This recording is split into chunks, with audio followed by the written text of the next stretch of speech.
So we'll put that up, and without further ado, I'm going to ask John and Seth to both come up, and then they can figure out who's going to speak about what and in what order. Thank you. So is it okay for me to start?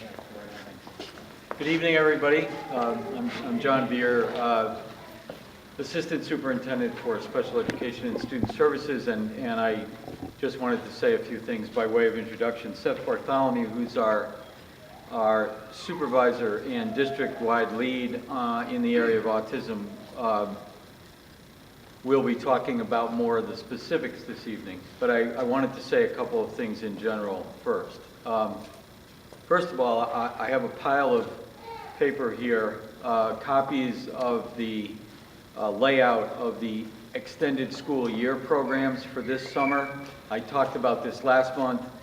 This is completely updated as of today, and the only bit of information that's not here that will probably be available to us within the next few days is the actual start times and end times of each one of the different sites. There are 10 different sites across the city. We have expanded the number of sites and made the program smaller in terms of numbers of students, and it identifies where all the programs are. But I've just been meeting with the transportation office over the last 2 days, and we have to work out the bus arrangements for the whole city, and that will drive to a certain extent the actual start and end times of the programs in the various sites. I will say that we are way ahead of schedule this year on completing the planning in individual team meetings, in providing IEPs to parents that include ESY, inviting and then supporting parents to respond as soon as possible to let us know if their children will actually be coming to ESY, putting together the management team that will be leading this, and we've already started the process of hiring the staff for the summer. So I'll leave these here so we don't take up time right now, and you can pick this up. At the bottom of the page is the management team, and the management team is made up of Kristen Daly, who's our Director of Administration, Richard Estalos, who's our ESY Extended School Year Program Director, Maggie Druneau, who is our Manager of Operations handling facilities and transportation issues, and I'll be heading up the management team this year from my office. So the Center of Operations for the Extended School Year program this year will be Campbell Resource Center, and it will actually be in my office.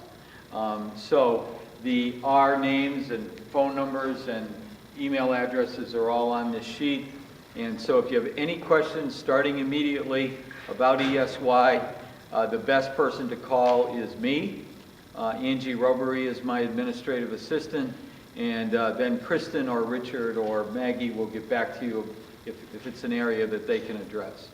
I would ask you that if you know that your child that you have an IEP that calls for ESY and you haven't yet responded with a decision about your IEP, accepting or rejecting, please do that as soon as you can, because if we don't know by the middle of May who's coming, we can't guarantee that everyone will be actually transported on the first day of the program.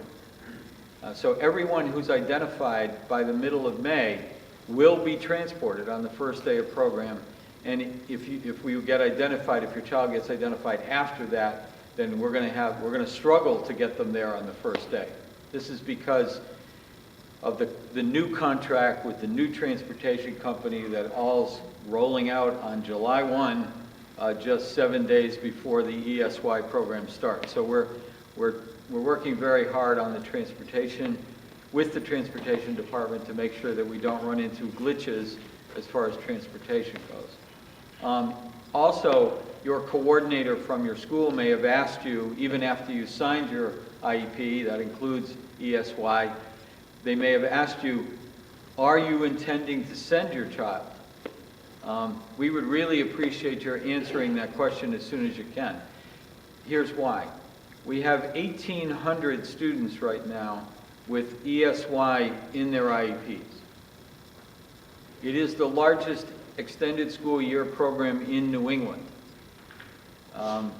You have to go to New York City to find a larger extended school year program.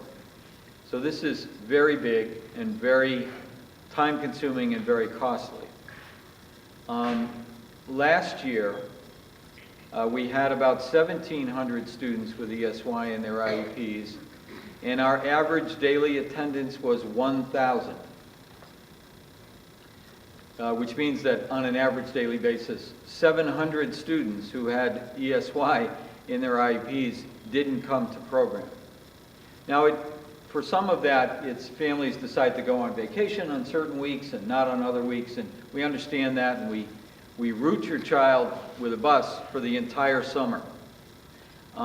If you don't intend to send your child to our ESY program, please let us know that right away. We take them off of the transportation list, and we don't route a bus to your house.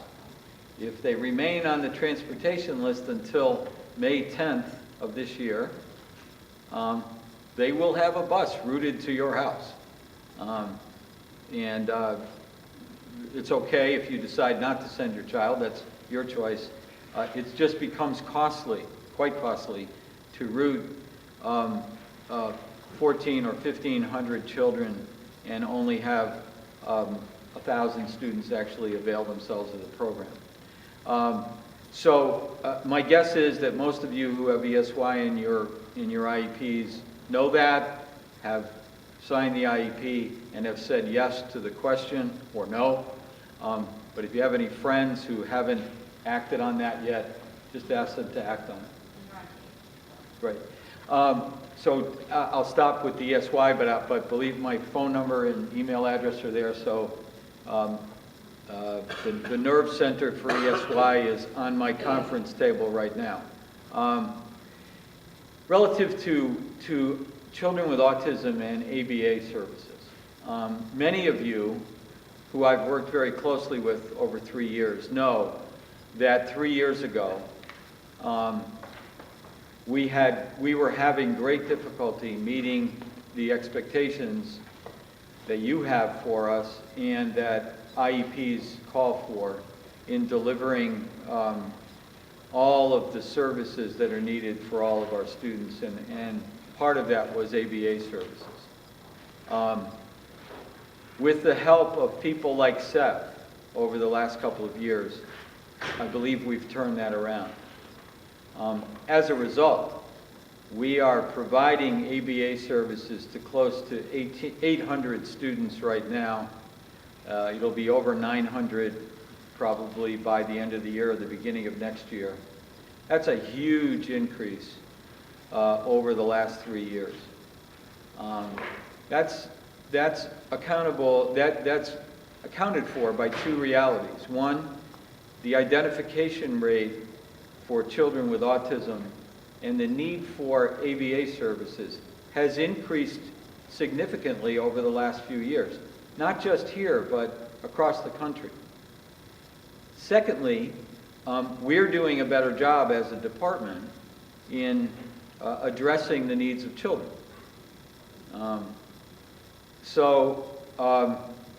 While Seth will talk about where we are today and where we're going with these kinds of services for children into the future, and thanks to him and some of his colleagues, we've got a much clearer, much brighter vision of where we're going.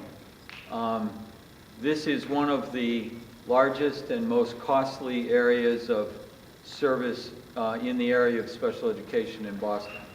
And we're not bothered by that. In fact, we're proud of it. And I know from working with some of you individually over the last couple of years, things are going much better for the services that your children are supposed to be receiving and for their progress in school as a result. So I'm really happy about that. when you try to do this kind of work with children with autism and specifically provide ABA services, either as a methodology in the classroom or as a pull-out service for children, whenever you try to do that on a very large scale for hundreds of children and thousands of hours per week of service, it's never perfect and there are always challenges. I need to know about those imperfections and those challenges. I know Seth, some of you talk directly with Seth, and that's okay. We work together all the time. But it's only when you as parents and your parent leaders point out to us what we need to be doing that we're not doing, and then support us in the financial domain and the political domain to get the job done, it's only under those conditions that the job gets done. And so you are not only our clients, and your children are our clients, you are part of the planning and the solution, the problem solving. We can't do it without you. These areas of special education, whether it's ABA or early childhood or transition, are very big and very demanding and very expensive. And we absolutely need the support, the input and the support of the parents of the city in order to get the job done. So with that,